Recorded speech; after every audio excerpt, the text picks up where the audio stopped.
All right, good morning, everyone. Welcome to the summer quarterly HILT meeting. We are definitely excited that you are here. We want to introduce some great speakers, some great content, and we're going to be talking on employee retention and trauma informed. So get ready for a fantastic meeting. To begin, I'd like for everyone to introduce yourself into the group chat, include your name, your role, and your organization. In addition, if you can include your email, feel free to reach out to anyone you see here in the meeting, and we'll get started here very quickly. To begin, we're going to hand it over to Betsy. Betsy is our HILT captain who's going to be helping MC this meeting. Betsy? Thanks, James. Good to see everyone, and thanks for joining the summer quarterly meeting for HILT. It doesn't really feel like summer to me anymore with the fall weather kicking in, but we are still in summer, and we've got some great presentations here today, as James said. I'm Betsy Edholm, Workforce Development and Talent Strategy Consultant at Kaiser Permanente, and the most recent HILT captain. Excited to be part of the team. HILT is a wonderful organization, as you can see on the screen here, our purpose and vision statement. I like to think about HILT as a place, a network really, where we're all coming together to share common challenges, best practices, and think about how we can work together more collaboratively to create stronger healthcare workforce and to promote equity, inclusion, and diversity within that healthcare workforce. So we are a great group. If you're new to the group, welcome. And we can keep going, James. Today, we'll be hearing from a bunch of different speakers. We have CSW presenting, and we'll have a breakout room after that, and moving into HILT student experience package updates. Then we'll have a presentation from the Washington Sentinel Network and Workforce Board, and we'll finish up with an invitation to lunch and learn on behavioral health. Next slide. All right, so our first speaker today is Patricia McGuire. Patricia is a senior policy associate with the Corporation for a Skilled Workforce, also known as CSW. She brings over 15 years of experience in workforce development. Awesome. You're speaking my language. And Patricia is going to be sharing about CSW's work to reduce the stigma of trauma and mental health in workforce development and the workplace, which includes, educating employees at all levels within organizations on trauma, resilience, and mental health with the goal of creating more supportive organizations and companies. And I will pass it to you, Patricia. Wonderful. Thank you so much. And I'm so excited to be here this morning.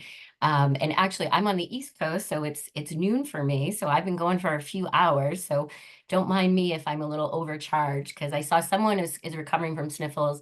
As James knows, I am recovering from a cold. Our whole family got sick, and at least my voice is back today. But like a couple days ago, I was like, I would be whispering like this. So also, I might be speaking a little too fast and you can't understand me. So please stop me if you can't hear me, because I'm probably over caffeinated and overcompensating. So, but I'm so happy to be here this morning, and just to underscore a little bit more about myself. Thank you for the introduction. Yeah, I think I'm closer to 20 years now of workforce development experience, which kind of scares me that that's that much. I'm also, and I had a variety of roles, but I'm also a macro social worker, and I'm a person with lived experience with trauma. So the talk and presentation today is really near and dear to my heart, both personally and professionally. And so really excited to talk to healthcare folks too. I'm with workforce development, just workforce development, and I love that healthcare workforce development is kind of our niche here. So please continue to I like when people are, I'm an active listener. I do a lot of like stuff in the chat or like emojis and things. So I appreciate when others, if you have a question, definitely, but also if you're just like, yep, love that, or like, love this, or just put, emojis in the chat. I love evidence of active listening, so that I know kind of that we're kind of on the same wavelength. So, oop, sorry, Zoom is it's a little clicky. I have control, but it's being a little sticky is the word I'm looking for. So just a little bit more about who CSW is. So we're Corporation for a Skilled Workforce, and I've been with CSW just coming on 3 years, but CSW has been around since 91 and is a national organization working to catalyze change in educational and labor market systems, really focusing on worker skills, job quality, and access to opportunity. And we have currently 5 teams that we kind of organize our work. So competencies and credentials, federal, state, and local systems change, improving practices and outcomes, research and evaluation, and our brand new team, well, not brand new, I guess we're almost 2 years now, but the new team that I'm representing today is our Trauma and Resilience at Work team. Come on, Zoom. Click, there we go. And so, and as Betsy mentioned as part of the intro, our TNR, or Trauma Resilience Team, is we're working to advance workplaces and workforces that are culturally responsive, trauma-informed, healing-centered, resilience building, and supportive of mental well-being. And just even flagging in here too, typically, most of the people we're talking with, and even though I'm a social worker, I'm not a clinical social worker.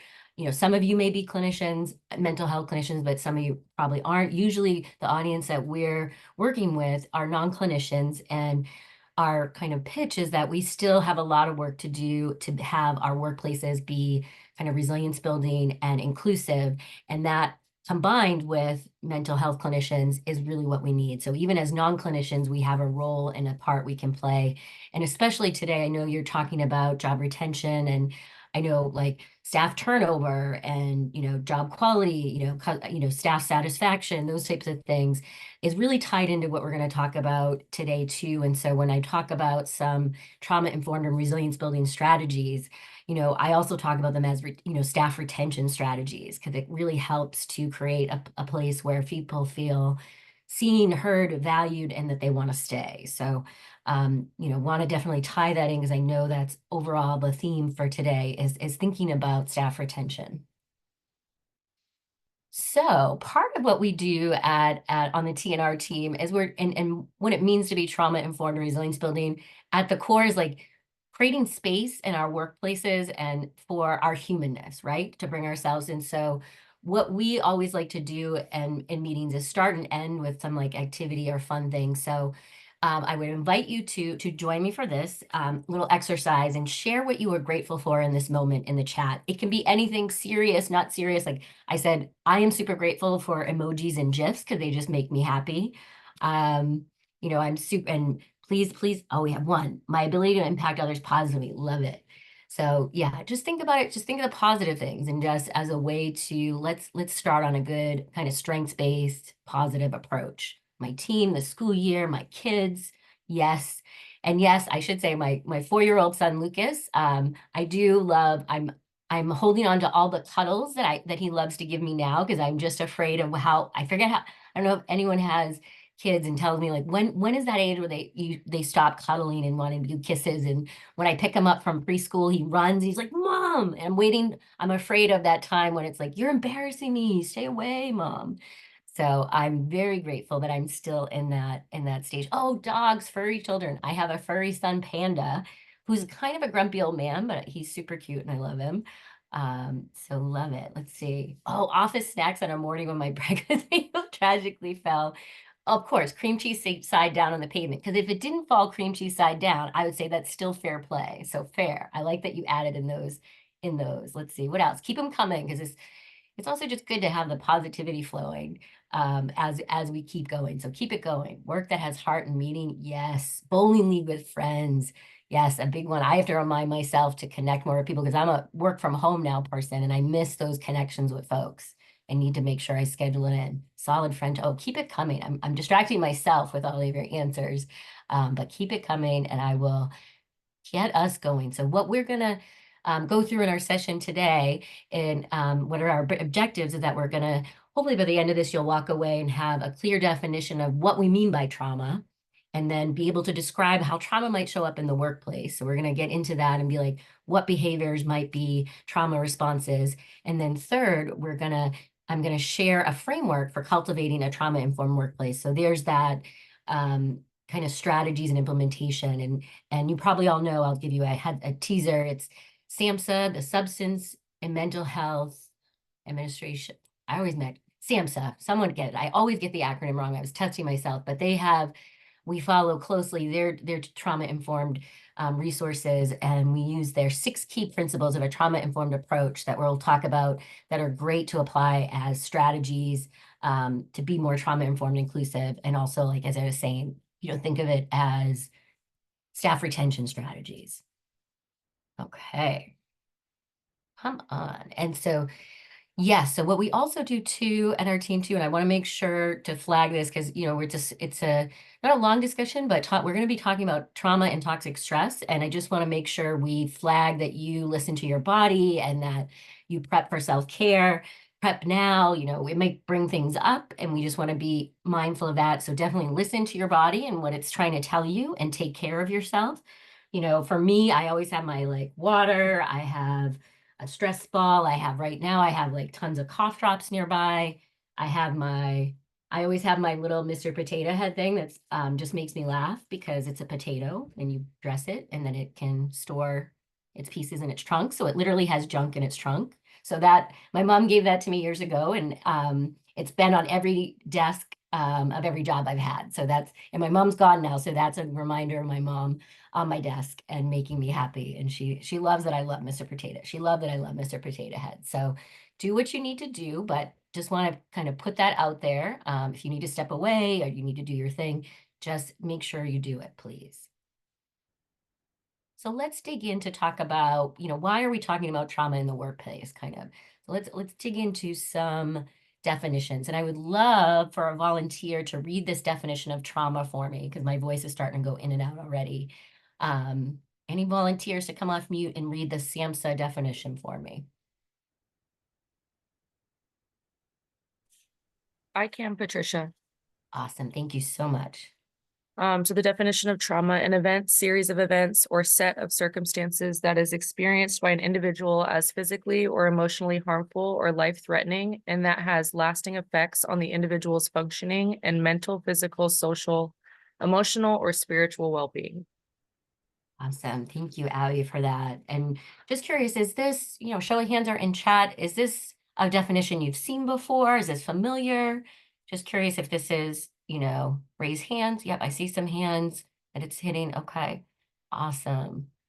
And curious, do you have favorite parts that jump out at you? As you can see, I kind of, already showed you what things that jump out at me. I underlined some of the things. It's a mouthful, but we like this definition at CSW because it's really holistic.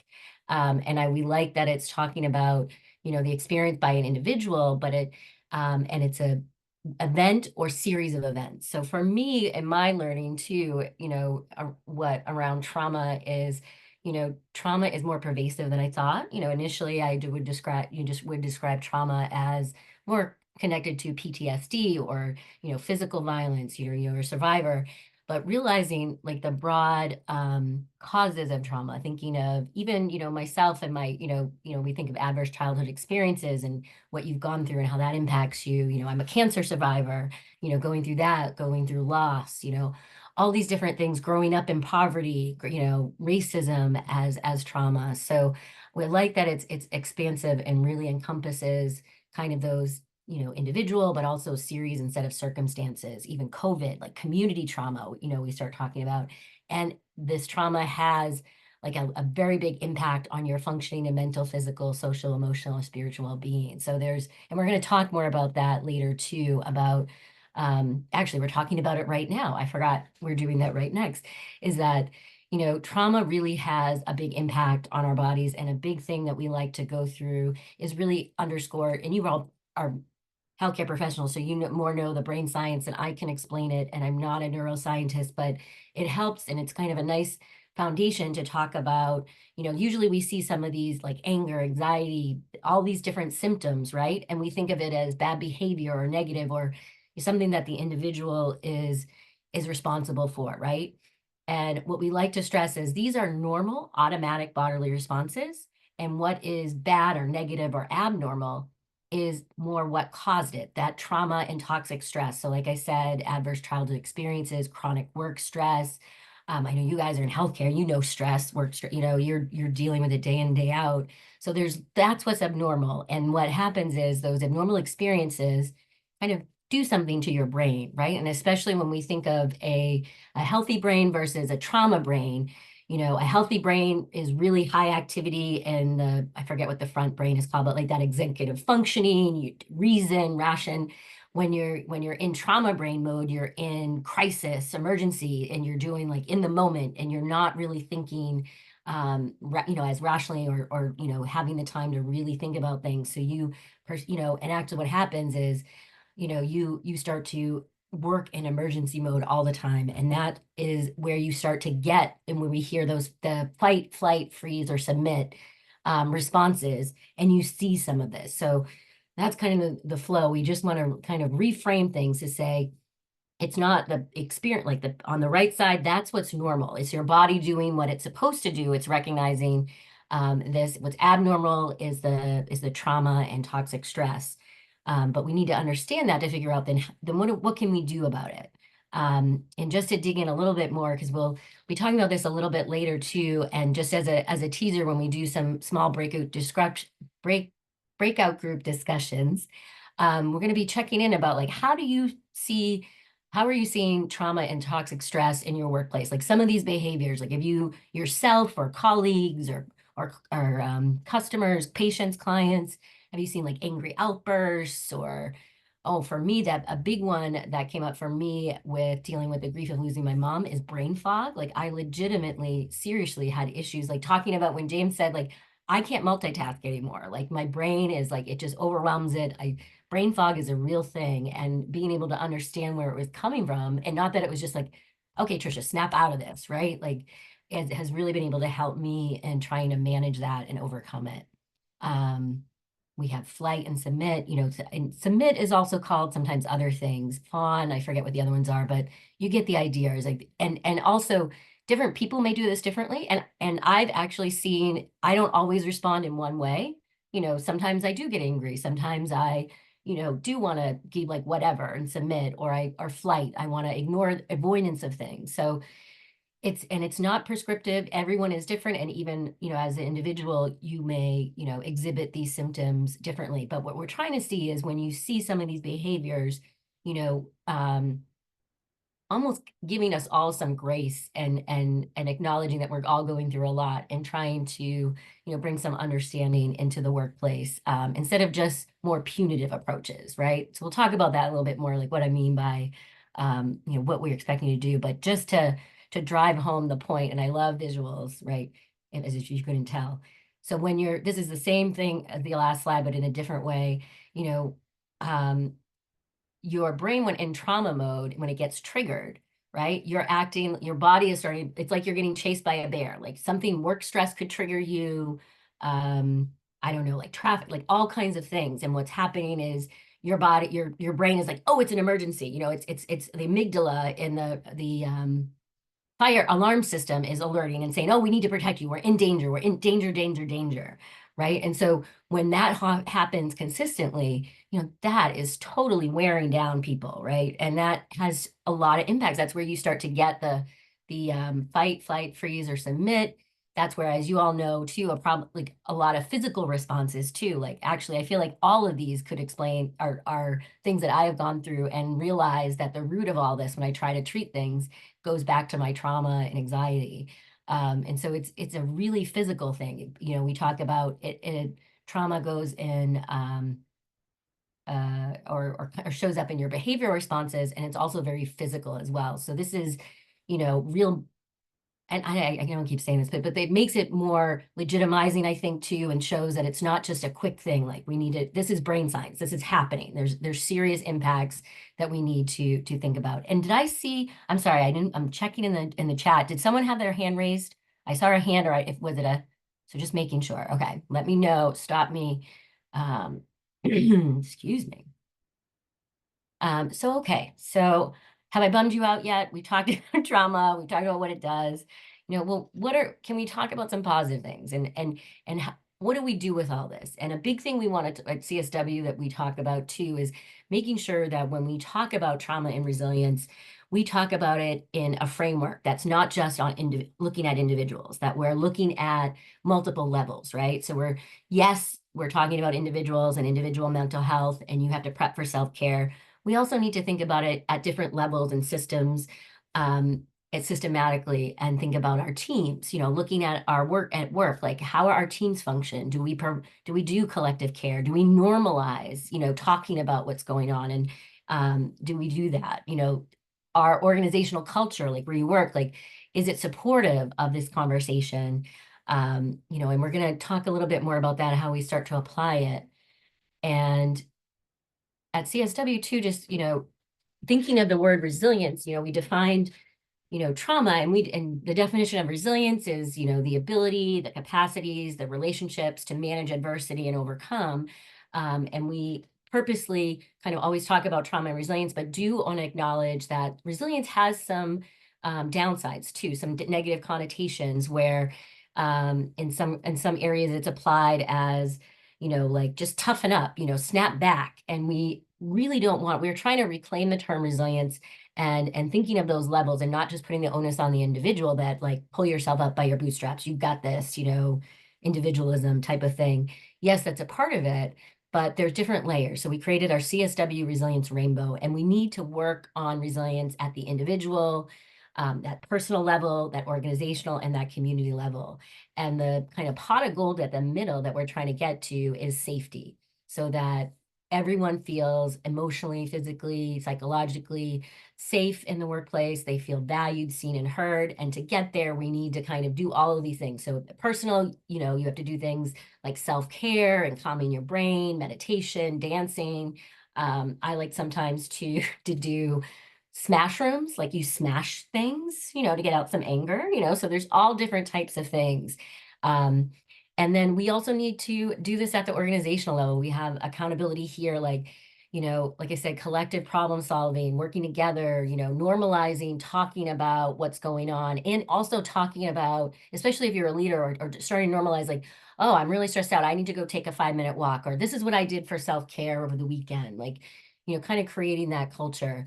And then, what also we want to, I'm a social worker, so love systems thinking too, is even thinking the broader community. We need to work, you can be a very trauma-informed and resilient individual, but you could work in a toxic environment, right? So what do you're limited there, you're going to be worn down by that.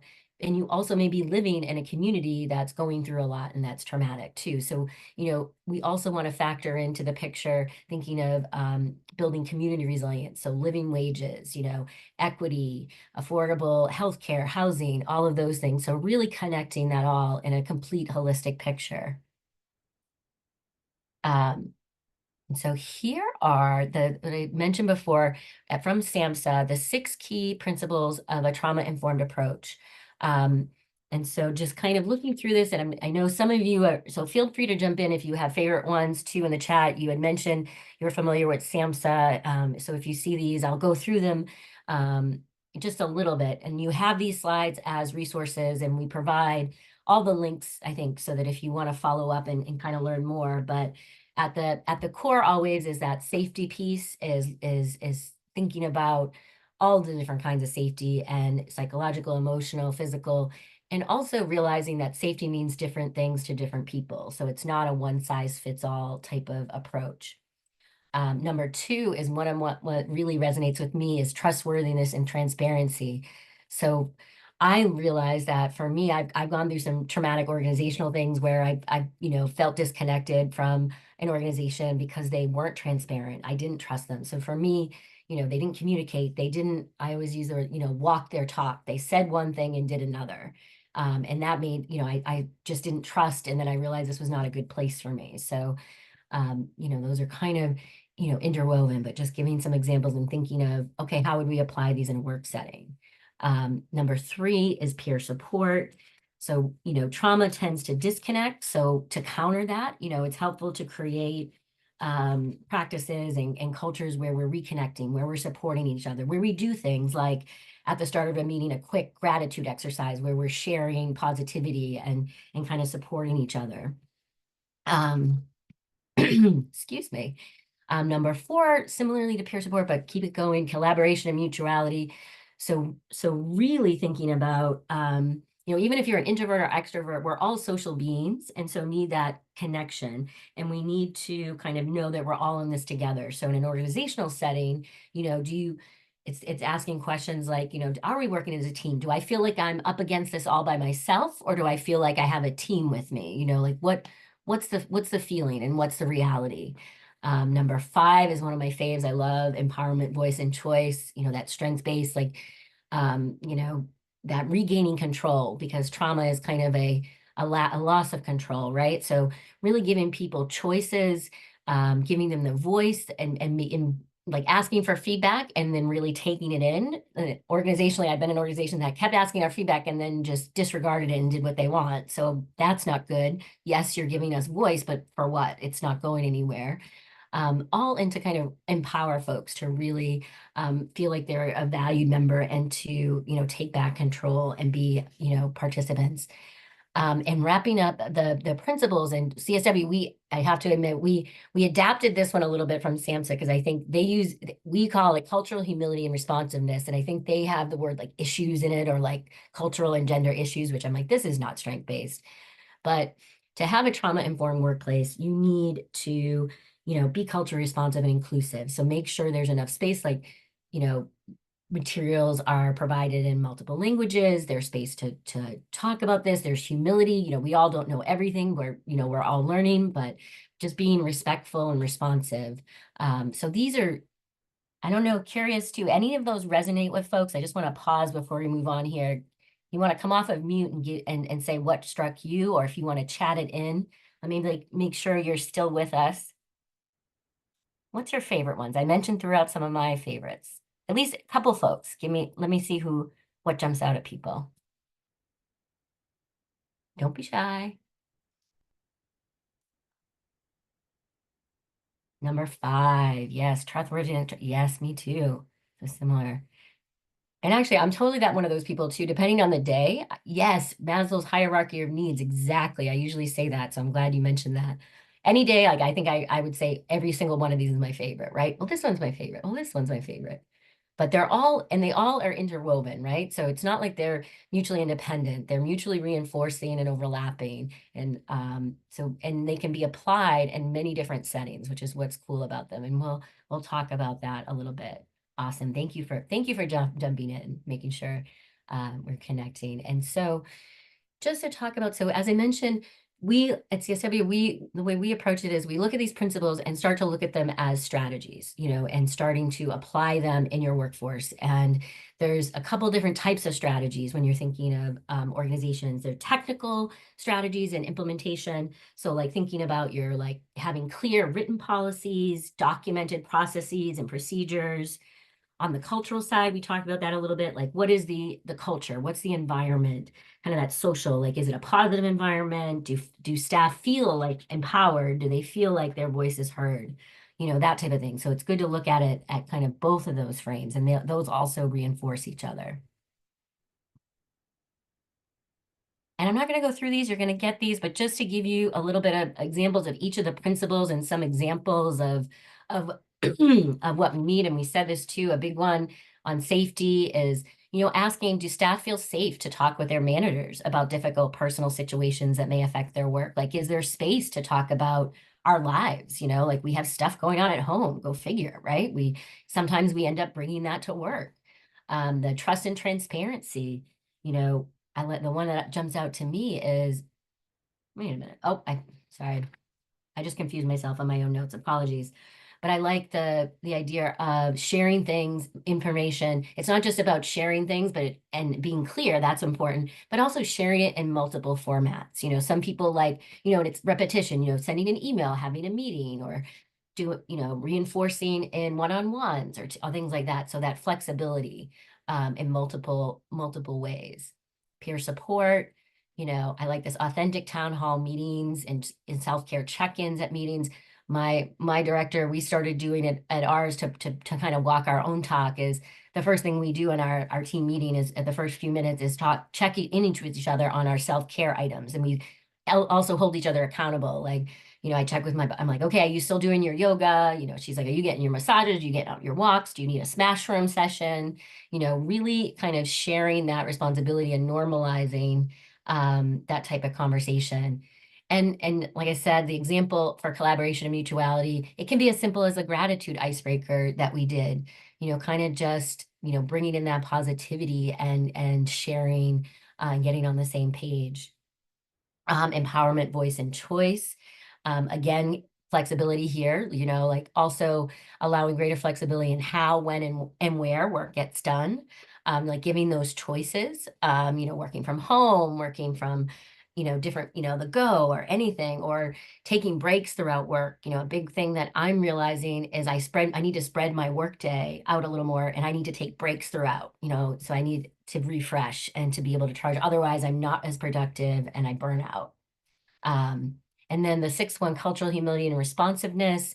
Again, a big thing is acknowledging the racial and cultural trauma and giving space to talk about it. For example, you may not know what to say, but you don't want to like not talk about, say, when there's been a lot of, violence and police shootings against Black men, like giving space to talk about these shootings and saying, we don't know what to do, but, not talking about it or giving it space to be like, how are people feeling?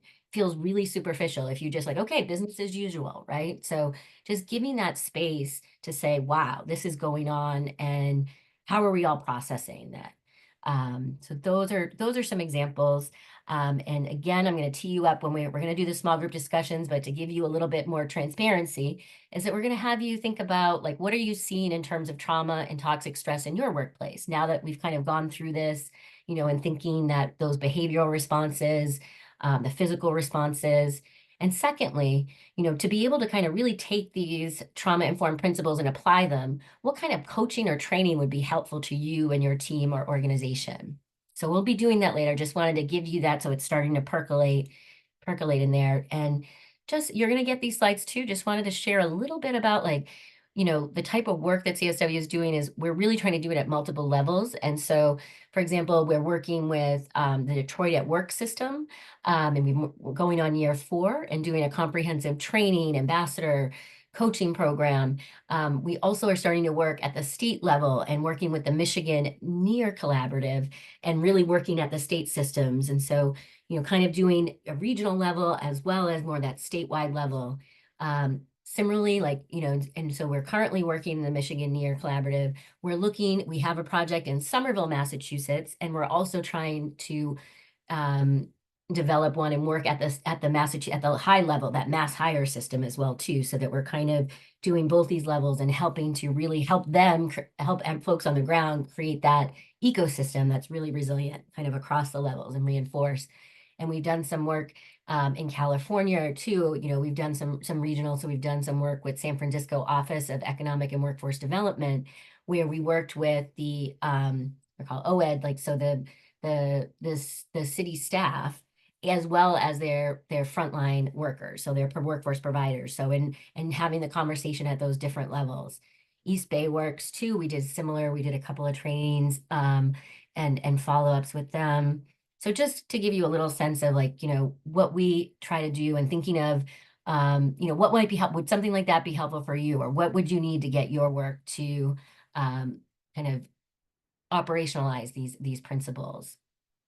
And thank you, thanks for the keeping going in the chat here. And Stella, your comment that you love to see this from a strategic lens. Yes, and trauma informed as a learning, yes, de-learning process. So appreciate this, love it. Yes, yes, yes. And I see I have like a minute left. So this is just resources. We have this wonderful QR code to link to our trauma and resilience quick guides, which kind of like are a summary of our trainings. And you can see, and they're great, like quick guides. I don't know how QR codes work, but they're amazing. You can go, and we have kind of 4 different ones that you can use in different ways. Like the first one kind of goes into the brain science. The last one on cultivating a culture of resiliency goes through the 6 principles and digs in even deeper about how to implement. So they're just great resources and tools. And I love putting people to work. So if you want to like, I love this. How can I bring this back? I would challenge you to take those 6 principles and go back to your teams and organizations and pose these questions in a meeting. Like, what do we currently do that reflects these principles, and what more could we do? So just a suggested, and I see we're at time, and just wanted to flag that these are a couple other resources that we flag in case you need something like, well, what do we do? I think, is this part 2 or 3 of our guides that talks about, well, okay, so you're experiencing in the moment, you know, a coworker or a client, a customer, a patient is being re-triggered. What do I do, right? There's many models out there. The LAPIS model is from the Black Emotional and Mental Health Collective that we just really like, but a lot of them are very similar. The first thing, listen. Just listen. People want to feel heard. Affirm what they're going through. You know, again, you're not diagnosing, you're not clinicians, but what we put in our guide too, we talk about these last 2 steps about self-care and support and seeking out help. That's where, you know, identify what supports you can connect folks to, whether it's mental health, you know, clinicians, support groups, what have you. Do it ahead of time so you have it ready, and always be thinking about self-care, both for the person that's going through it, but yourself as well too, because you are also taking in a lot of this as well. And I think we're rounding out. Oh, and another tool that we like that we flag to help with the thinking of collective and self-care is the self-care wheel, because it's another holistic approach and kind of goes through 6 dimensions of wellness and gives you nice prompts. I love prompts on what to be thinking about when we mean self-care and taking, you know, taking stock and really thinking across the board about what to do. So sometimes for me, for a while, I talked a little bit about my previous role. I realized part of my self-care was I needed to change roles. Like I got kind of come, you know, I've been 8 years at one organization. I've come to the end. It's time I need a different culture. And that's when I came to CSW. So that is also part of your self-care, as well as yoga, meditation, boxing, dancing, all of the things. And so just circling back and flagging this again, and James, I'm turn things over to you to kind of, we're going to do our breakouts, and I'm so excited to be able to be here and join the breakout discussions, and then so we'll do the small groups and then do a large group discussion as well. And I love that you all do this as part of your norm, as part of your meetings. We love doing these interactions. So, James, I think, right? Let me see. Let me just flag through. Of course, I have a thank you and be well. Great. Thank you so much, Patricia. Really, really appreciate it. How about a virtual round of applause for our presenter? Thank you so much. And you're exactly right, Patricia. There's lots of things to kind of keep in mind and work through. So what we're going to do now is we're going to break into small groups for about 25 minutes. And in those small groups, we're going to be discussing the 2 questions that were shown by Patricia. And I'm going to go ahead and include those in the session chat as well. But one of the things, the 2 questions that we're highlighting are, what are you seeing in terms of trauma and toxic stress in your workplace? And the second is, what coaching and or training would be helpful for you and your team and organization? We're going to do that. Everyone's been manually assigned. So I'm going to go ahead and press the button for everyone to go into their chat groups. And then when we come back, we're going to report out. So really appreciate everyone's effort here, and stay tight. And we are going to open up the rooms right now.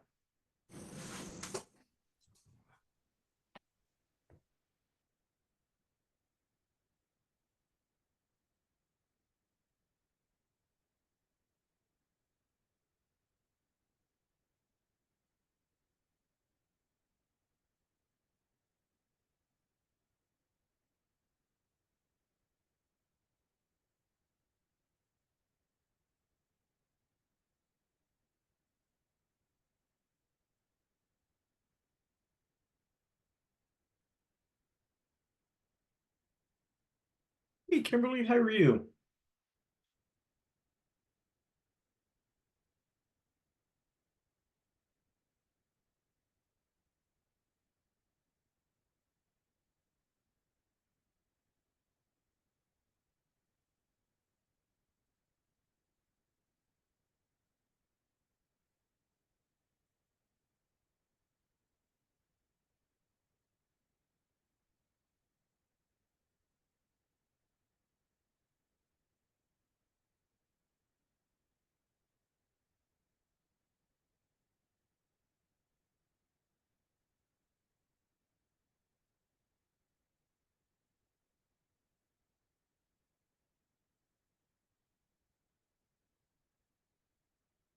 Hi, Kimberly. How are you doing?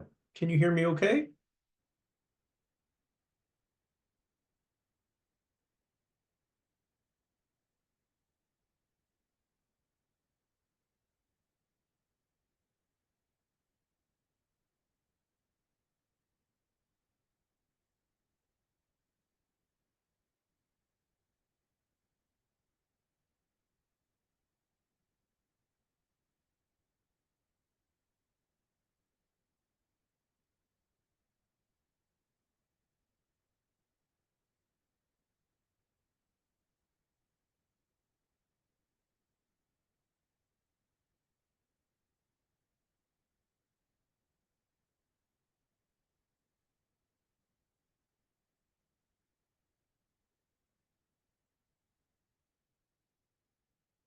Hi, Kimberly. Can you hear me okay?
Hi, Ma. How are you?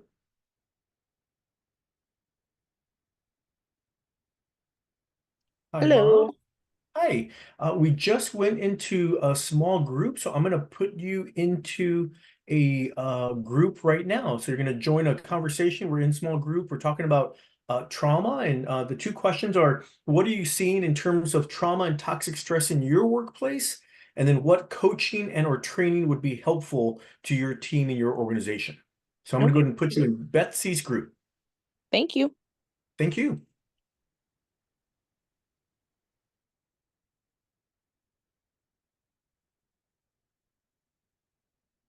Hi, Kimberly. Can you hear me okay?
Good morning, Amy. How are you doing?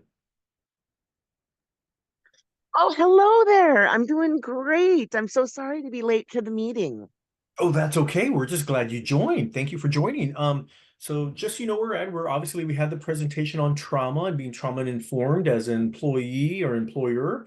And so everyone went out to small group. Actually, I'm going to close the groups right now, and everyone's going to come back and they're going to do the report out. We're going to do a group discussion. So I think you actually did this very well in timing. So good job. Oh, well, it's great to see you. I'm sorry I'm not on camera, but I'm going to be in transit during this meeting. Also, it's just a busy day. So, not to distract you too much, but because you've got work here to do, but I know you record these meetings, so I was going to ask if I could view it later. Absolutely. Yes. We record the meetings and then the slide deck will be available on the HILT main page. If you go to the Seeking HILT website on that main first page, you scroll all the way down. There'll be a orange button on the bottom that says access to the slide deck. I will post Great. that there this afternoon. And in fact, you'll start seeing everyone kind of come back to the main room, I think. All right. Yeah, definitely. So thank you for joining, Amy. And please, feel free to be part of the discussion and share your perspective. You're awesome. Thank you so much. Absolutely. Absolutely. Hey, Brenda, good to see you. Hi, James. Took me a minute to get my mute off. Oh, that's okay. Hey, we should touch base. It's Yeah, been we a minute. should. It has. Okay. Let's I'm gonna do reach that. out. All right. Okay. Great. Well, everyone's going to be coming back into the main room. Thank you, everyone, for being part of the small group discussion. I hope that was beneficial and people were able to share some of their perspectives and experiences here. We're going to move on to the group breakouts. I believe everybody's back here now. The system might still be collecting a few more stragglers. So those folks are coming in, but thank you, everybody. And thank you to all of our leads and all the breakouts. So we're going to start by doing the group report out. Let's start with Ryan's group, and then we'll go to Wendy's group. Well, James, if you did the breakout groups, you did a great job of giving us really a diverse group of folks because we had a couple of our employer partners, we had higher ed partners, and we had folks that work with our K-12 talent pipeline. So got some really great perspectives. I think a couple of the ahas that came out were that, well, we do this for our patients. Why aren't we doing this for our staff? So if it's part of our holistic care that we're providing for our patients, why aren't we kind of walking that walk and being able to do that? Definitely recognize the call that there are a lot of financial pressures in the healthcare sector right now. Particularly post COVID. Both top line pressures in terms of revenue, and then pressures to be able to keep expenses down, so that financial pressure can oftentimes subsume ideas or initiatives to be able to do that. Definitely appreciate Dr. Pat from Seattle Colleges sharing about some of the things that they've embedded in their curriculum, and being able to recognize, as she put it, academic trauma that exists as well. And then, from our friends at HOSA, this is really not something that's kind of brought up in that talent pipeline part. You're trying to get people excited about the careers and opportunities, but might be something that we should look to do in our CTE programs to give people those tools to be able to, as they jump into the workforce, to be able to have some of those coping and leadership tools to be able to both support their patients, but also to be a good coworker and team member. Wow, sounds like a really engaging discussion. Thank you for that. Anything from Ryan's group? Anyone else, that was part of that discussion? Anyone else want to add in, or that seemed pretty comprehensive? All right, we're going to move on now to Wendy's group, followed by Betsy. Awesome, thanks, James. I would just echo Ryan, and we noticed that too in our group. We had a great mixture of industry representatives, education, community-based leaders, and system perspective. So yeah, great job on the breakout groups. We had a really robust conversation on those couple of questions. Really appreciated Patricia's presentation. Lots of food for thought. A couple of the things in terms of question one, we ebbed and flowed on questions, but really some of the trauma and stress coming up is, or certainly the political atmosphere is affecting everyone right now. So we acknowledge that. Also, this reality of there's really kind of too much to do and not enough time to do it. So this doing more with less notion. There was an example of just experiencing team members maybe wanting a little bit more hands-on support and leadership, that needing that consistent affirmation and feedback and engagement. And so we had some conversation about why team members might be feeling that way, and some strategies around how to approach that. So lots of good, I think, collaborative, not problem solving, but just collaboration there. There was also another example around, some team members experiencing different leadership styles and having a challenge with different leadership styles, and how to support them to address it, giving them some tools and tangible tactics to feel empowered in those situations and to move through those successfully. We had some conversation around trauma stemming from the pandemic. So in different settings, that comes up in different ways. And, that could be even tied to folks needing more affirmation from their leader, is just so much time alone, maybe just needing that team connection. And also realities of, we had some of our education partners sharing around drop in enrollment and some anxiety and stress being caused around people being maybe fearful to lose their jobs, or not knowing sort of the stress of implementing programs in this post-COVID environment. And then another really insightful comment was around in the training space, and question 2 was, addressing when our team members might go to training and learn some things that they're very excited about and want to come back and implement, and yet the culture that they're coming back to and bringing that back to might not be ready to receive it or support them in really realizing those new skills that they gained. So how do we, support those individuals, but also kind of move on the culture to be more receptive to change, new skills, growth. And I think that's what I would share as a summary, but welcome anybody in my group to chime in. All right, that sounded like an incredible discussion, man. So rich and dense. Thank you for that, Wendy. Betsy, you're next, and then followed by Abby. So I actually sought a volunteer from our group to report out. So Lisa Olson is going to do the report out. So a lot of similar themes to what's been shared. One of the first things we talked about was what Ryan noted about how we often focus workplaces that are service organizations, office focus on patients, clients, customers, and their trauma, and don't look at the internal trauma in the workplace. And so how important it is to, really look at ourselves as an organization, and that really comes from a leadership and a cultural level. So we just talked about, how to influence that, and how some groups have done that. One group shared how their HR, or one person shared how their HR has really driven a lot of that work, looking at how to be more inclusive and come up with some principles, how to just make the environment feel more safe and inclusive, and making those principles really front and center in meetings and in other contexts, so that it's repetitive and not just some work that's been done in a workshop and then put on a shelf. We talked about how we carry our past work traumas with us. So there's that analogy of how things just pile on. You're carrying around this big, lots of baggage, right, of past experiences, and that how easy it is to be triggered in new workplaces, and just how important it is to be mindful of that and those dynamics in one's own personal experience, and addressing those. We talked about if there isn't trust and transparency at a leadership level, how important it is for there or access to leadership, how important it is for there to be mechanisms for feedback within the workplace, that's just, it's really important for people to have space for their voice.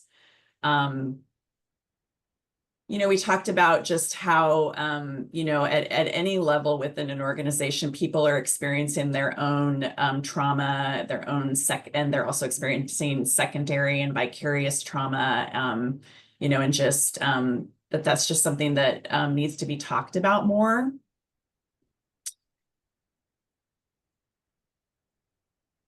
Anyone else want to add thoughts? Thought you did a great recap, Lisa. Thanks. All right, another robust discussion. Thank you for that, Lisa and Betsy. Now we're moving to Abby's group. Thanks, James. And I also had a volunteer step up. So Lisa's going to report on behalf of our group. Excuse me. Hey there, everyone. We touched on a lot of topics that have been mentioned too, that sort of this post-COVID normalizing of adaptable schedules and flexible workplaces, but also the burdens we place on ourselves, whether intentionally or unintentionally surrounding that. You know, how do we now go from somehow working 12 hours in a day when it used to be just 8?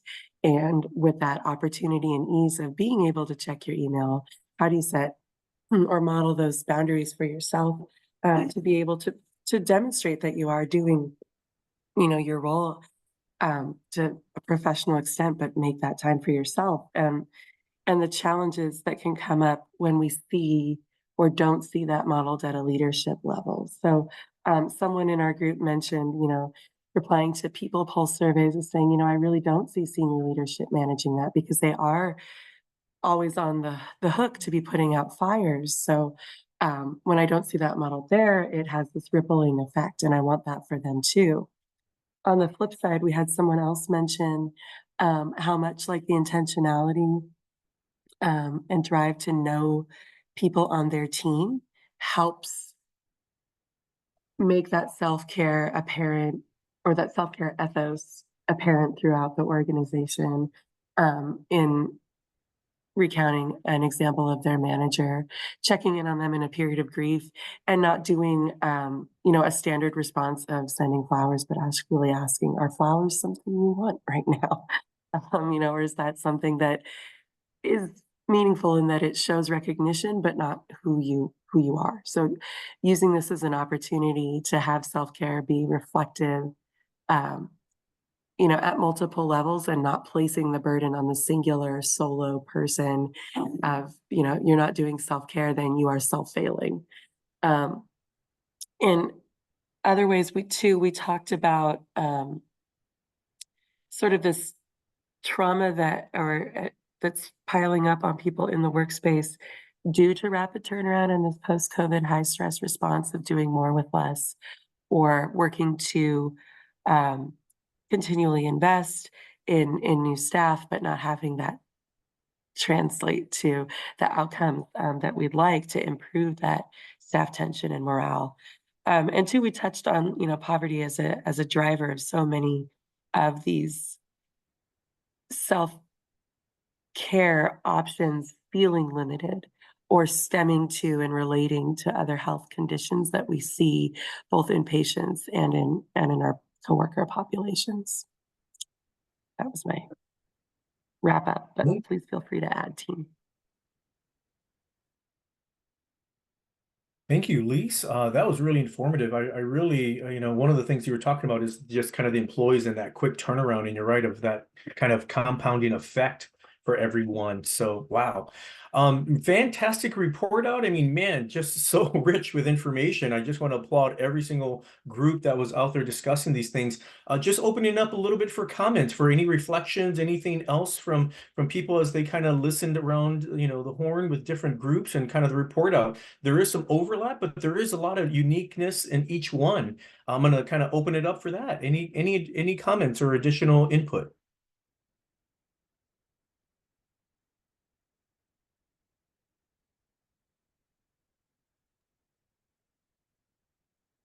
James, this is Wendy. I actually would just share one thing I neglected to mention is something I offered to our group on the training question number 2 is that at Seattle Children's, we've recently implemented a training called around restorative practices with the intention to kind of move further away from a corrective action environment and culture to a more of a restorative, where let's keep individuals whole and keep teams whole, because sometimes something traumatic, an incident can happen at the team level, and we address it at the individual level, but we don't necessarily address it at the, then what happens when somebody goes back to the team?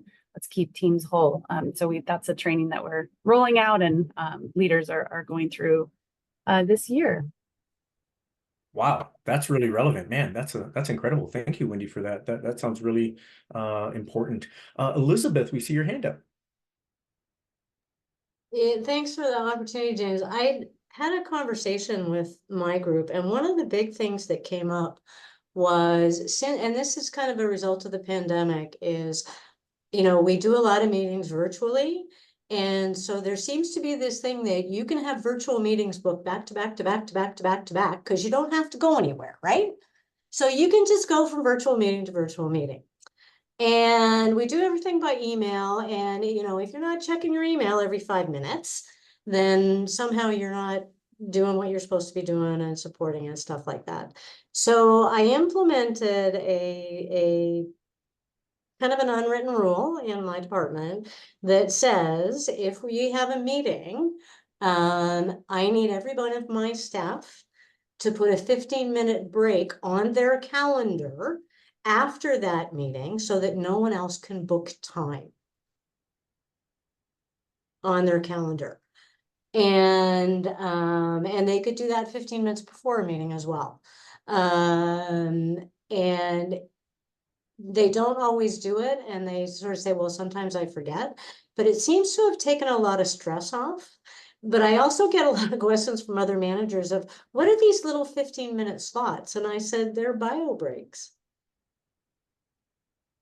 So I think that's a cultural thing, that it's a little thing, but it's a cultural thing that has had a huge impact on the mental health of the people and all around the college that I work at. Totally agree with you, Elizabeth. Man, one of the things that we do at SJI is that we do try to schedule 45-minute meetings as opposed to that 60 minutes. And once again, that 15 minutes is reserved a little bit for those bio breaks or anything that you might need. But if the discussion is rich, you kind of have that flexibility of that 15 minutes. But obviously, Elizabeth, like you said, that's important, because going from meeting to meeting to meeting and not having time to kind of stretch your legs and stand up and kind of move your arms a little bit, we've got to keep that body moving. In addition, one of the other things that SJI does is every other Friday, we have a Friday where we can focus on work. And so it is supported at my organization to not have external meetings for the most part on those Fridays, right? And it's really something for us to kind of dedicate to work, kind of, get some things done that you want to have dedicated time. So it's not a hard rule in that one, but it is something that's supported, so that if employees want to kind of say, hey, this is not a great Friday, let's do a Monday, that is obviously supported as well. So we try to minimize any external meetings on some of those Fridays. And that's every 2 weeks. So it's not necessarily every week, but it is, those small things, like you said, Elizabeth, are important for all of us as employees. So thank you. Thank you for those comments. Well, fantastic discussion. As much as I want to continue this discussion, because I think a lot of people have something really relevant here, I think we're going to be moving on into our next discussion, because what we've got is we've got some report outs, and we're coming down a little bit to the wire, but I want to introduce Karina Geisler Wagner. She's the new employee for Washington Alliance for Better Schools, and she is partnering with Christina Castorena, who's a senior project manager there as well. And Karina is actually our new project manager with HILT, and she's going to be supporting those 3 initiatives that we know, and she's got a great report out. So I just want to welcome Karina and Christina. Thank you very much, James, and hello to everyone again. And I'm just going to kick it off by doing some more introductions about Karina, and then I'm going to turn it over to her, and we've got some great information and updates to share with you about the student exchange package. So as James mentioned, Karina Geisler Wagner, she officially joined WABS on September 3rd. We're really excited to have her here. She comes to us with extensive work experience in project management and experiential learning and 7 years in higher education. She worked the past 5 years managing operations, data, and strategic initiatives for an undergraduate cooperative education program. She has her master's degree in project management and her PMP certification from Project Management Institute. So we're really excited to have her on board. And as James mentioned, she'll be our HILT program manager, working with the 3 areas of our student experience package. And so round of welcome for Karina, and I'm going to turn it over to her for her to then say anything more about herself that she'd like to share, and then also kick off our presentation. Awesome. Well, thank you, Christina. Thank you, James, for the introduction. It's lovely to meet all of you and to be part of the discussions today. Some really awesome topics and initiatives that I'm hearing from all of you. So today, I'm just giving a brief update on the student experience package, right? Our partnership with HILT. This is one of the primary initiatives with the talent committee pipeline with HILT. So with that, oh, I see what Patricia meant about the lag. Okay. We are learning on the fly with Zoom. So the student experience package is composed of 3 sub-initiatives. One of them is the video library. So we have a HILT YouTube channel. I'm sure you've heard of this before.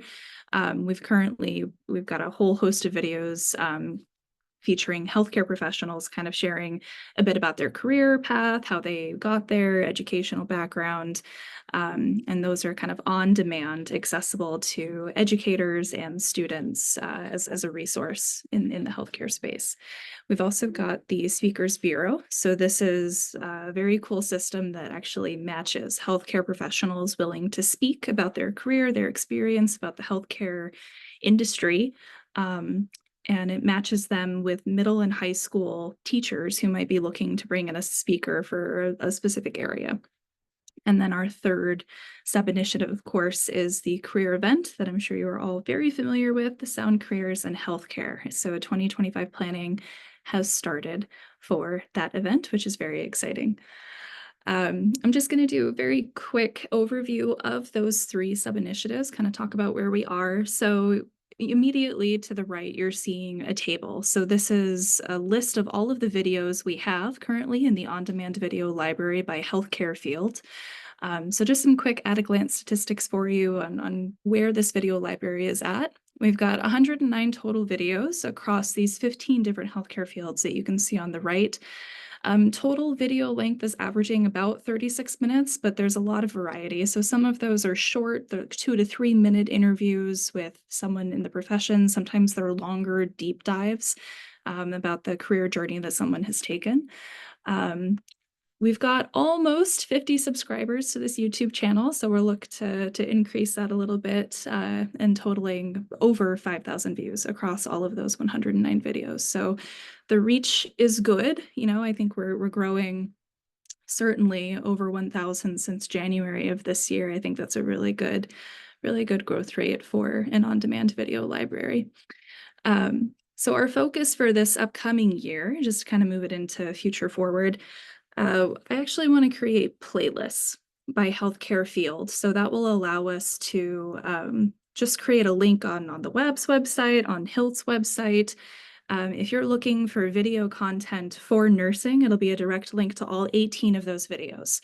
So educators won't have to actually click through the list of 109 and try to find the content that it is they're seeking. They can browse and kind of click directly to it by healthcare field, which I think will help us increase some views there and increase exposure, make it a little bit easier.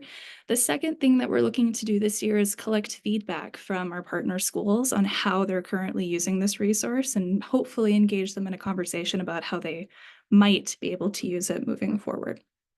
So it's a quick look at the video library. I also wanted to feature the top 5 videos just to kind of share with all of you what is being watched, right? What is in demand right now?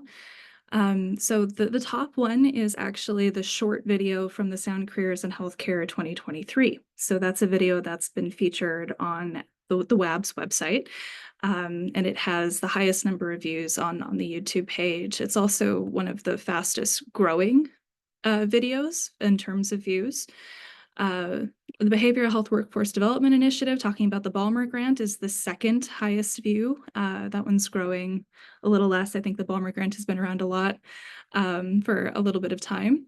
The Senior Paramedic is another very popular one. I think that one has the fastest growing views of all of them, as does the Oral Surgeon with UW School of Dentistry. So those are our top 5 videos in terms of number of views, and those 3 with the yellow stars next to it are the most popular and the ones that are growing fastest right now. So I think that we'll see some change once we actually create playlists and hopefully allow people to dig into different topics a little bit easier on the YouTube library. So I'll report out on this again sometime in the future. Another sub-initiative, of course, is the Speakers Bureau. So really quick at a glance, since 2022, when it was introduced, about 70 speakers have reached over 2,000 students. Last year, we saw a little bit of a decrease in speakers, which brings us to the focus for this upcoming year. We're hoping to, number one, review. This is a big one. We want to gather feedback from our partner school districts and understand how they're using it, how they would like to use it better. What does this look like on their end? And of course, solicit more interest. So this brings me to my first ask for all of you. We are looking for new speakers. So if you or someone you know is looking to grow into this area, I think that's a great professional development opportunity for someone on your team or yourself to just talk to students about how you wound up in the career that you are in, what that journey looks like, a day in the life. We are always looking for new speakers. So that's a link to the form there that you can fill out when the slide deck is available on the website by tomorrow. Thank you, James. And I wanted to do a quick recap of the career event, the Sound Careers in Healthcare from last year. So that beautiful little bubbly graphic on the right side, we had over 500 students attend. Nearly 73% of those were BIPOC students across 9 districts and, of course, 21 different high schools. The theme was Imagine a Future in Healthcare. And we had some really awesome takeaways from that event.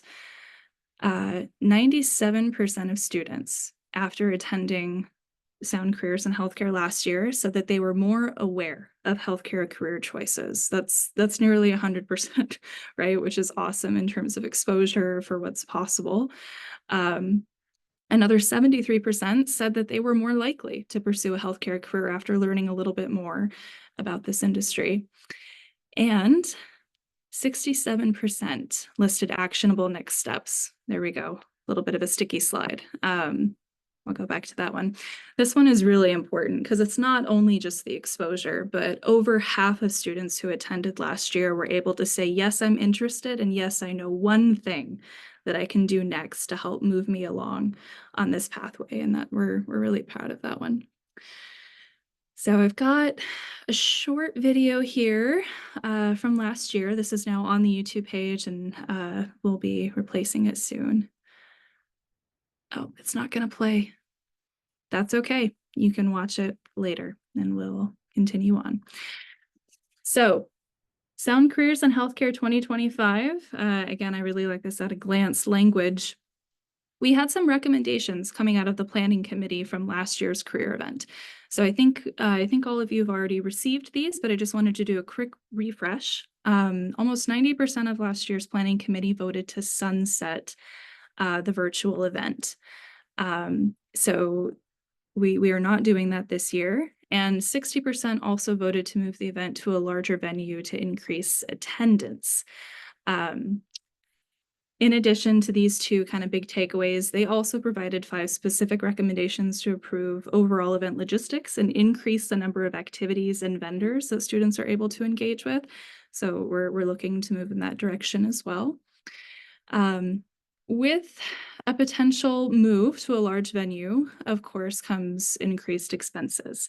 So our first immediate next step is to actually prepare an event proposal comparing different capacities of attendees. So we're probably looking at, what if we have 500 students, 750 students, 1,000 students, and doing a little bit of a price per person comparison across a couple of venues, just so we can understand how a prospective venue shift would impact the expected budget. And then we'll receive more formal approval from all of you to do that.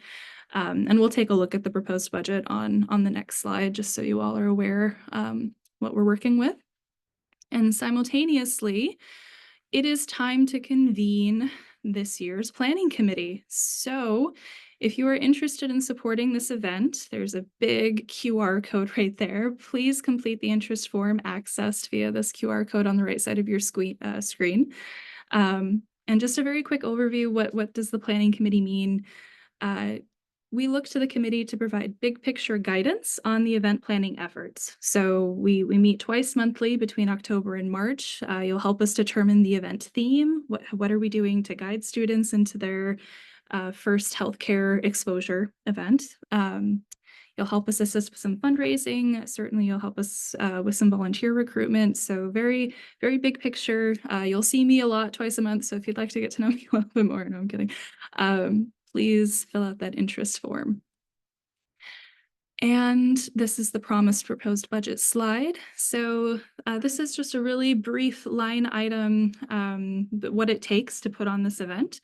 So we've kind of broke it down into two main categories there, event planning and actually the event itself, with the biggest parts of those costs being the event space and the catering, which is why we're putting together an event proposal to see if we want to move to a larger venue, because of course those line items will increase in response to that. We did have some funds left over from last year, so about 8,500 left over, which brings us to around 37,400 and change that we will need to put on this event for this coming year.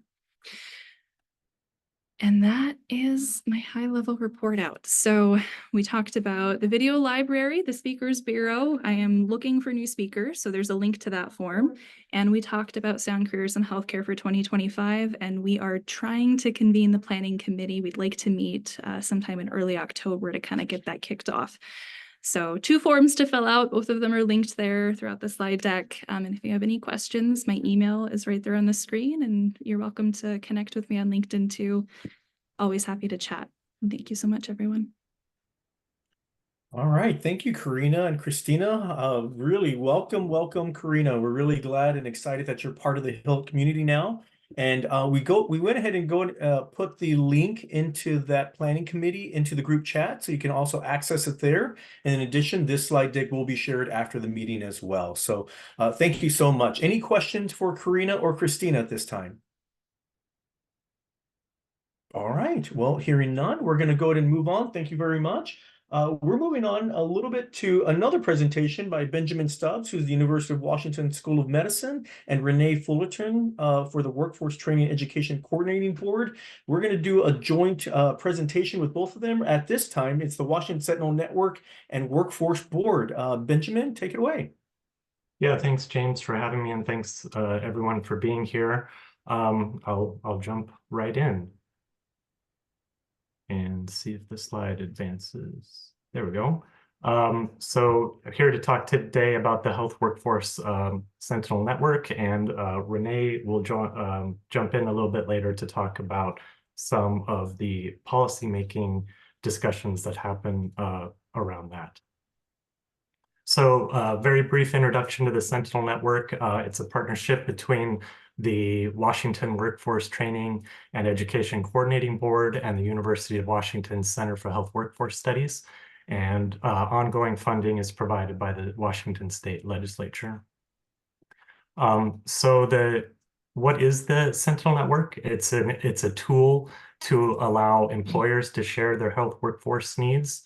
And so how it works is every 6 months or so, we open an online questionnaire and ask employers a series of questions about their workforce needs. And it's a statewide initiative, so we get answers from across the state and from a wide range of healthcare sectors, ranging from hospitals to long-term care, primary care, you name it. The objectives of the Sentinel Network, it's a little bit different than maybe some other workforce demand surveys in that what we're looking for is signals and trying to understand the how and why behind health workforce needs. So it's really meant to supplement some of those other more quantitative data sources that may be out there. And you'll see some examples of that in just a second. And really what it's meant to do is inform solutions. And so Renee, in the second half of our presentation here, will talk a little bit about that. We're not here just to gather the data and keep it. We want to make sure it's available to those who need it and that it can inform solutions. So with that very brief introduction, I wanted to give an example of some of the findings and some of the information that can come out of the Sentinel Network. And so this is focusing on our most recent data collection effort, which was in the spring of 2024, so April of this year.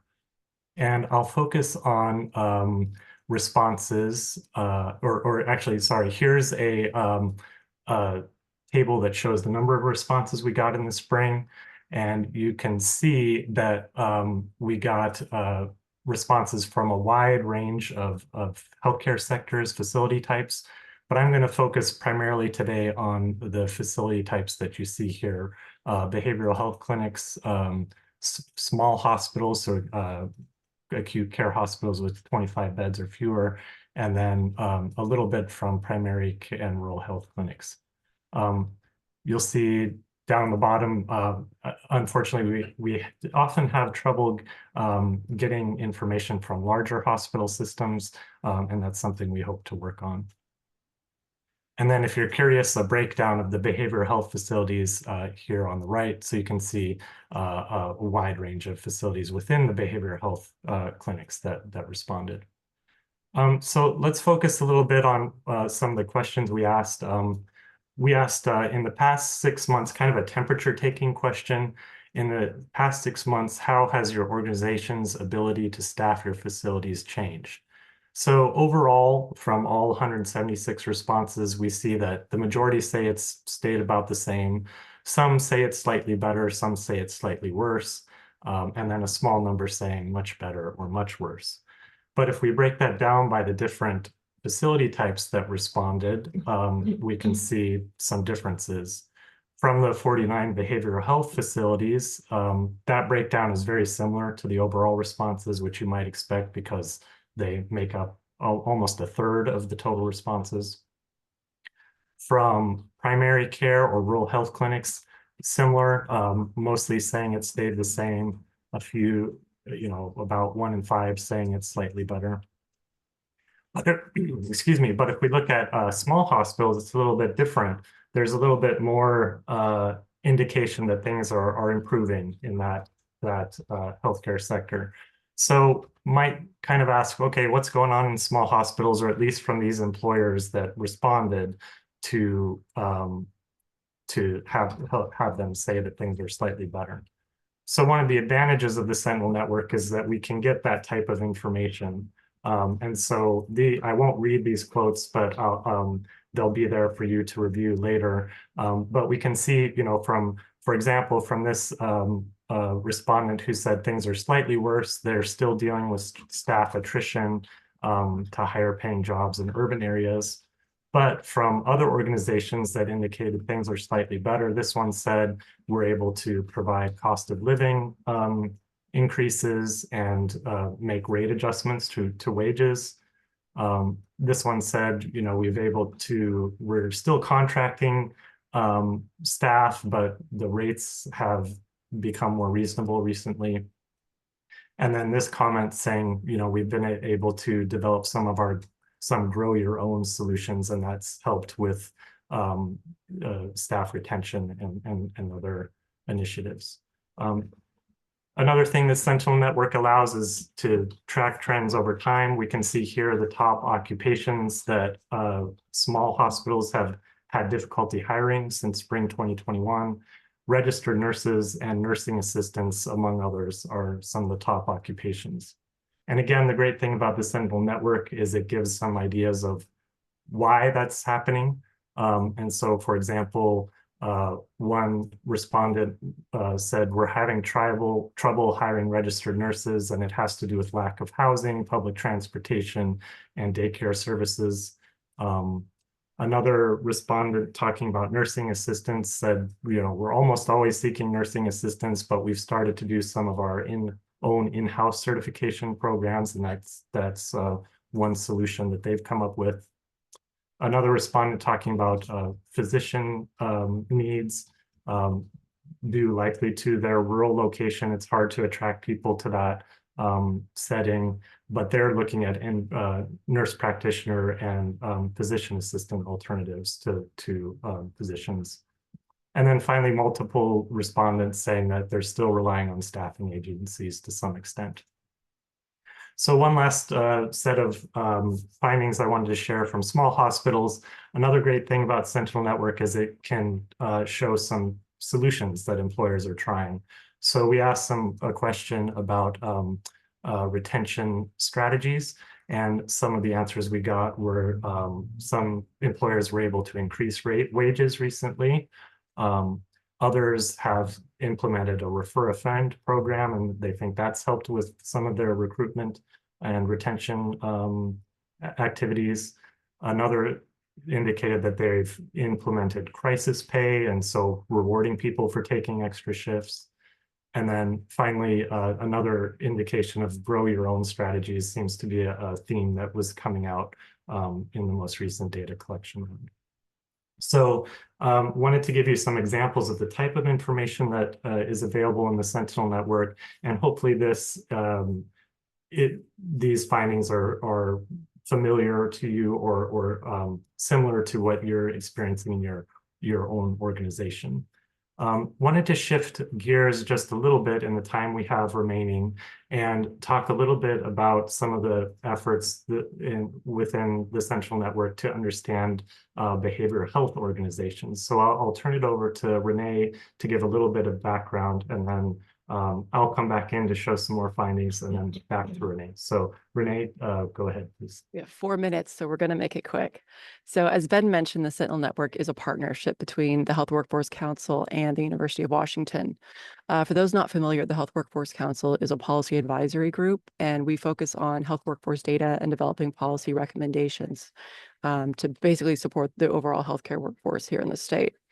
The Sentinel Network really is a key tool that helps us understand directly from employers what's going on and what the current environment is. However, sometimes sort of my piece of it, the dissemination role for Sentinel Network findings, is not as visible to employers who are the key piece and make the Sentinel Network actually work as a data collection tool for us in the state. Employers in the room, you are kind enough to submit information.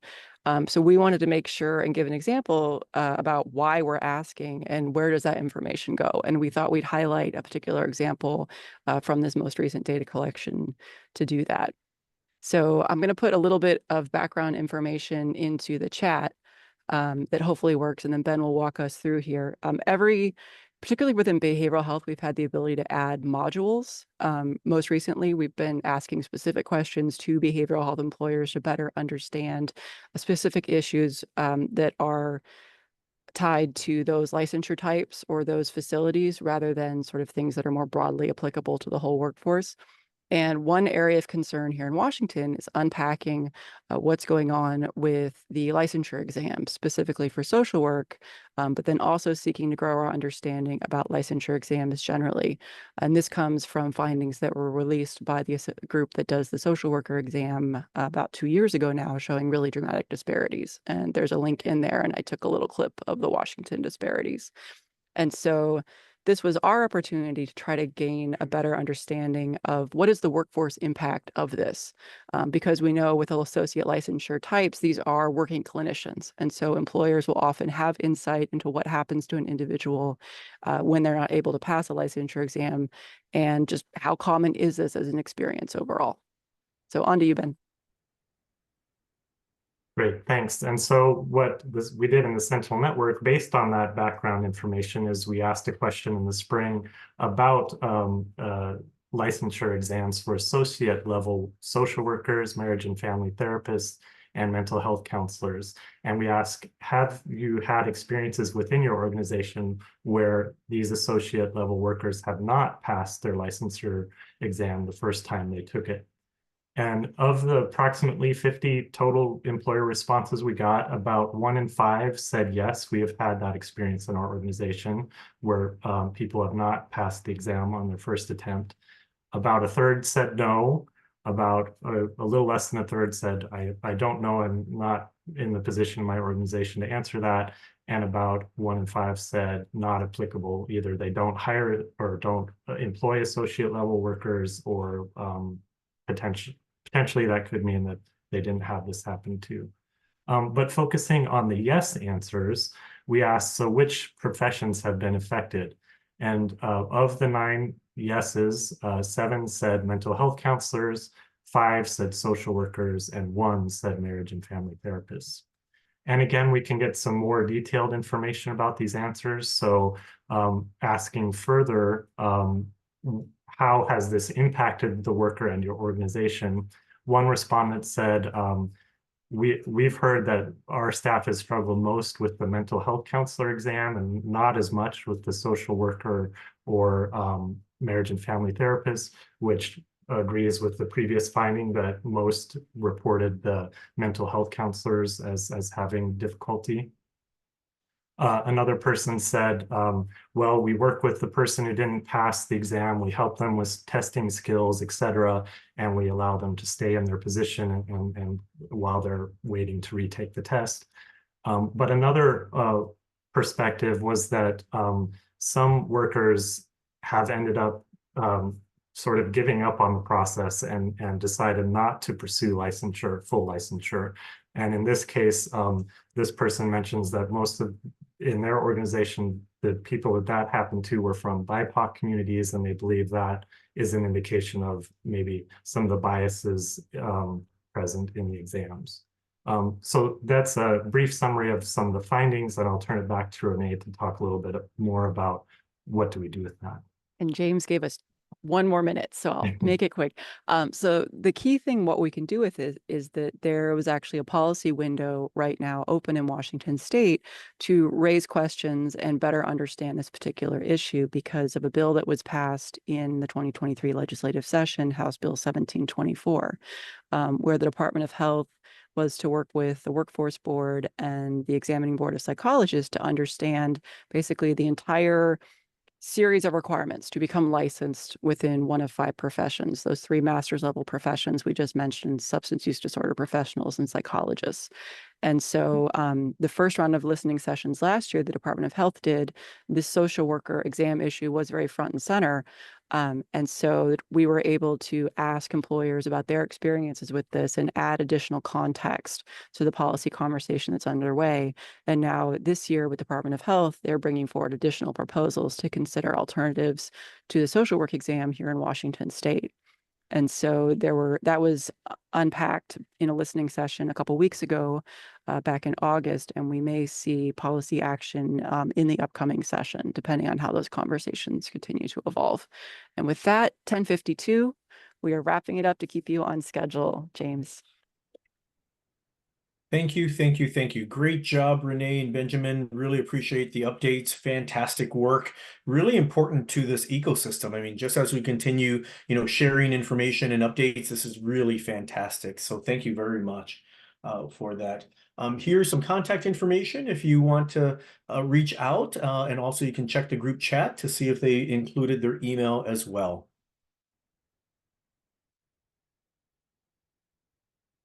All right, moving over back to Betsy. All right. Thanks, James. I think we're still spotlighting our speakers. Gotcha. Thank you. Continuing on the topic of behavioral health, if you'd like to learn more, there's an upcoming Lunch and Learn event, the King County Behavioral Health Workforce and Crisis Care Investments. It will be next Tuesday, 17th. So just around the corner, if you'd like to register. I believe James is going to put the link in the chat. And yeah, don't miss out on that event. Fantastic. Thank you, Betsy.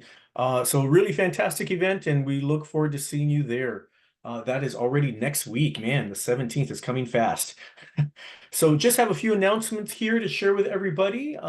Once again, one of the things that we're doing is we're developing a HILT network community resources. And one of the things is we've heard from everybody about all the different needs that workers, employees, leaders, everybody kind of needs, specifically in this area. And it's going to be a HILT-driven initiative. And so we're creating a living document that's going to be accessible at the seekinghilt.com website. And we're looking at 4 different categories. We're looking at housing, childcare, transportation, and food and nutrition. The form is right there. So whenever you find a resource that you want to share and update that we can include into this living document, please submit the information. You have a scan code here, a QR code, and then also the link. I'll put that into the group chat as well. And so this is going to be an ongoing living document, and every quarter we'll reshare that document out. And this, once again, is going to be for King, Pierce, and Snohomish counties. And so this is something that you can share with your organization or with new employees or even incumbent workers, just to add additional resources for support. So this is a great initiative. It was kind of brought up by our captain's team. And so we are excited because this really kind of, comes up with what we're discussing today about being supportive for our workforce and our communities here. So we've got that. And then we're a little bit of recruiting here. We have the Talent Pipeline Committee. As you know, we are welcoming Karina to the ecosystem, the HILT network. And so there is a committee that helps kind of advise the work that WOBS is involved in and leading. And so this is the Talent Pipeline Committee. You can see here as well, there's another QR code. So grab your phone, get those camera, apps out. And so really, what do you do at the Talent Pipeline Committee?